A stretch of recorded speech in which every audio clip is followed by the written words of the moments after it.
Bismillahirrahmanirrahim. Assalamualaikum warahmatullahi wabarakatuh. Yang terhormat, Ibu Rahmawati Wijayanti selaku dosen pengampu kami pada mata kuliah Advanced Accounting. Pada kesempatan kali ini, kami dari kelompok 3 yang beranggotakan Anggita Saraswati, Karina Megawangi, Syafa Mutiara Andina, Syifa Mutiara Andini yang akan mempresentasikan untuk memenuhi penugasan ujian tengah semester pada mata kuliah Advanced Accounting yang berisi kombinasi bisnis integrasi vertikal pada PT Indofood Sukses Makmur dan PT Bogosari Flours Milik. Untuk itu, kami akan mempresentasikannya. Baik, di sini kami akan menjelaskan daftar isi yang mencakup dalam video kami ini. Yang pertama, kami akan membahas mengenai integrasi vertikal, lalu tentang perusahaan yang mengandalkan kombinasi, latar belakangnya, dampak setelah kombinasi bisnis, dan dampak positif dan negatifnya. Memasuki pengertian integrasi vertikal merupakan suatu strategi yang dimana perusahaan akan berperan menjadi supplier dan distributor untuk bisa mengendalikan nilai dan juga rantai pasok bisnis itu sendiri. Lalu, apa sih tujuan dari integrasi vertikal ini? Tujuan dari integrasi vertikal ini adalah untuk meningkatkan efisiensi perusahaan dengan cara mengontrol proses, mengurangi biaya, dan juga meningkatkan efisiensi perusahaan itu sendiri. Lalu, pada integrasi vertikal ini terdapat 2 jenis, yaitu ada integrasi vertikal ke depan dan ada integrasi vertikal ke belakang. Kita akan memulai dari integrasi vertikal ke depan. Integrasi vertikal adalah ketika perusahaan yang berada di awal rantai pasokan bisa mengendalikan tahap lebih lanjut lagi. Nah, contohnya itu adalah ketika ada perusahaan pertambangan besi yang nantinya besi itu tuh bisa diolah lagi menjadi baja. Jadi, ibaratnya kayak misalkan nih ada Pertamina, kita ngambil dari perusahaan minyak gitu ya. Nah, perusahaan minyak ini ternyata dia bisa mengekspor lagi lebih dalam dan bisa membuat sebuah lini baru, yaitu menjadi seperti bentukannya itu kayak SPBU gitu, bisa dialokasikan kepada hal-hal lain atau lini lain yang masih sejenis tapi bisa diolah kembali gitu. Nah, itu adalah dari integrasi vertikal ke depan. Lalu untuk yang ke belakang, ini adalah ketika perusahaan yang berada di akhir rantai pasokan melakukan kegiatan produksi. Nah, kalau tadi kan di awal, nah yang ini di akhir gitu. Nah, contohnya itu seperti apa sih? Contohnya adalah ketika ada perusahaan distributor film yang ternyata dia juga bisa membuat konten sendiri gitu. Jadi kayak misalkan PT Indofood nih, kita akan membahaskan tentang PT Indofood. Indofood mungkin secara general dia menghasilkan makanan, tetapi ternyata dia bisa menghasilkan minuman juga, atau bahkan dia bisa berkoalisasi atau menghasilkan produk baru dengan beberapa perusahaan nantinya yang bekerja sama, tetapi masih sebagai sub utama dari PT Indofood itu sendiri yang menghasilkan produk-produk baru mereka. Mengenai perusahaan yang mengadakan kombinasi, pada tahun 1995, PT Indofood Sukses Makmur Tbk atau Indofood mengakuisisi PT Bogosari Flours Mills atau Bogosari senilai 1,86 triliun rupiah. Di sini, sebagai acquirer atau perusahaan yang mengakuisisi adalah PT Indofood Sukses Makmur Tbk atau Indofood. Dan sebagai acquired atau perusahaan yang diakuisisi adalah PT Bogosari Flours Mills atau Bogosari. Sebelum diakuisisi, Bogosari memiliki nama PT Bogosari Flours Mills. Setelah diakuisisi oleh PT Indofood Sukses Makmur, Bogosari memiliki nama PT Indofood Sukses Makmur Tbk Divisi Bogosari Flours Mills.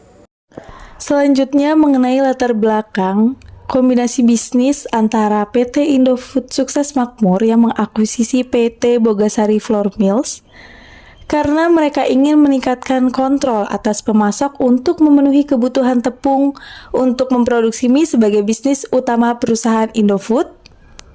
Hal ini dapat meminimalisir resiko kegagalan pasokan Dan terdapat beberapa alasan rinci dilakukannya kombinasi bisnis ini. Yang pertama adalah sinergi bisnis.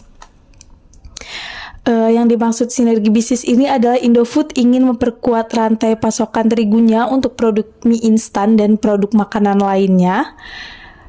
Dan di sisi lain, Bogasari adalah produsen tepung terigu terbesar di Indonesia dengan pangsa pasar sekitar 70%. Yang kedua, efisiensi biaya. Indofood ingin mendapatkan akses langsung kepada pasokan gandum dan tepung, serta teknologi penggilingan tepung yang dimiliki oleh Bogasari. Hal ini diharapkan dapat meningkatkan efisiensi biaya dan meningkatkan margin keuntungan. Dan yang ketiga adalah penguasaan pasar. Kombinasi ini memungkinkan Indofood untuk memperkuat posisinya di pasar mie instan dan produk makanan lainnya. Aktivitas kombinasi bisnis tentunya akan memberikan dampak kepada dua perusahaan yang terlibat. Beberapa dampak yang terjadi setelah kombinasi bisnis antara PT Indofood Sukses Makmur dengan PT Bogasari. Yang pertama adalah bentuk perusahaan. Indofood tetap menjadi perusahaan publik dengan Bogasari sebagai anak perusahaannya. Yang kedua adalah logo perusahaan. Logo Bogasari tetap dipertahankan dan tidak ada perubahan apapun, namun ada tambahan logo Indofood. Yang ketiga adalah jenis produk. Indofood dapat menggunakan tepung terigu Bogasari untuk produk mie instan dan produk makanan lainnya. Dan yang keempat adalah nilai saham. Pada saat terjadinya akuisisi atau kombinasi bisnis, nilai saham Indofood menjadi semakin meningkat setelah melakukan kombinasi bisnis dengan Bogasari. Dan yang terakhir adalah persepsi publik. Indofood dianggap sebagai perusahaan yang kuat dan memiliki strategi bisnis yang baik. Kemudian apa sih dampak positif dan negatif dari adanya pengakuisisian PT Bogasari oleh PT Indofood? Nah, yang pertama, bagi si Indofood terlebih dahulu nih, memperkuat rantai pasokan terigu. Jadi Indofood mendapatkan akses langsung ke pasokan gandum dan teknologi penggilingan tepung Bogasari. Hal ini meningkatkan efisiensi biaya dan meningkatkan margin keuntungan. Kemudian yang kedua, penguasaan pasar. Nah, Indofood ini dapat memperkuat posisinya di pasar mie instan dan produk makanan lainnya. Dan yang ketiga, efisiensi. Indofood dapat menghemat biaya produksi dengan menggunakan tepung terigu Bogasari. Nah, kemudian dampak positif dari pengakuisisian ini bagi Bogasari adalah yang pertama, akses ke pasar yang lebih luas. Jadi Bogasari ini dapat mengakses ke jaringan distribusi Indofood yang sangat luas itu. Kemudian yang kedua, sumber daya yang lebih kuat. Jadi Bogasari mendapatkan akses ke sumber daya keuangan dan teknologi Indofood yang mana sudah sangat maju dan berkembang. Dan yang ketiga, stabilitas. Bogasari mendapatkan stabilitas dan keamanan dengan menjadi bagian dari perusahaan besar Indofood. Namun, dari adanya pengakuisisian tersebut dapat menimbulkan beberapa dampak negatif nih. Yang pertama, monopoli. Kombinasi ini dapat menyebabkan monopoli di pasar tepung terigu dan juga pasar mie instan.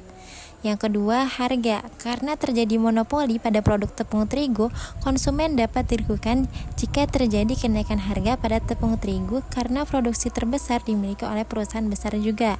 Dan yang ketiga, persaingan. Persaingan di pasar mie instan dan produk makanan lainnya dapat berkurang dikarenakan terjadi monopoli. Oke, baik. Sekian dari kelompok kami. Mohon maaf bila ada penyampaian informasi yang mungkin kurang untuk dimengerti atau bahkan ada kesalahan dalam menyampaikan informasinya itu sendiri. Kami mohon maaf kurang dan lebihnya. Sekian. Wassalamualaikum warahmatullahi wabarakatuh.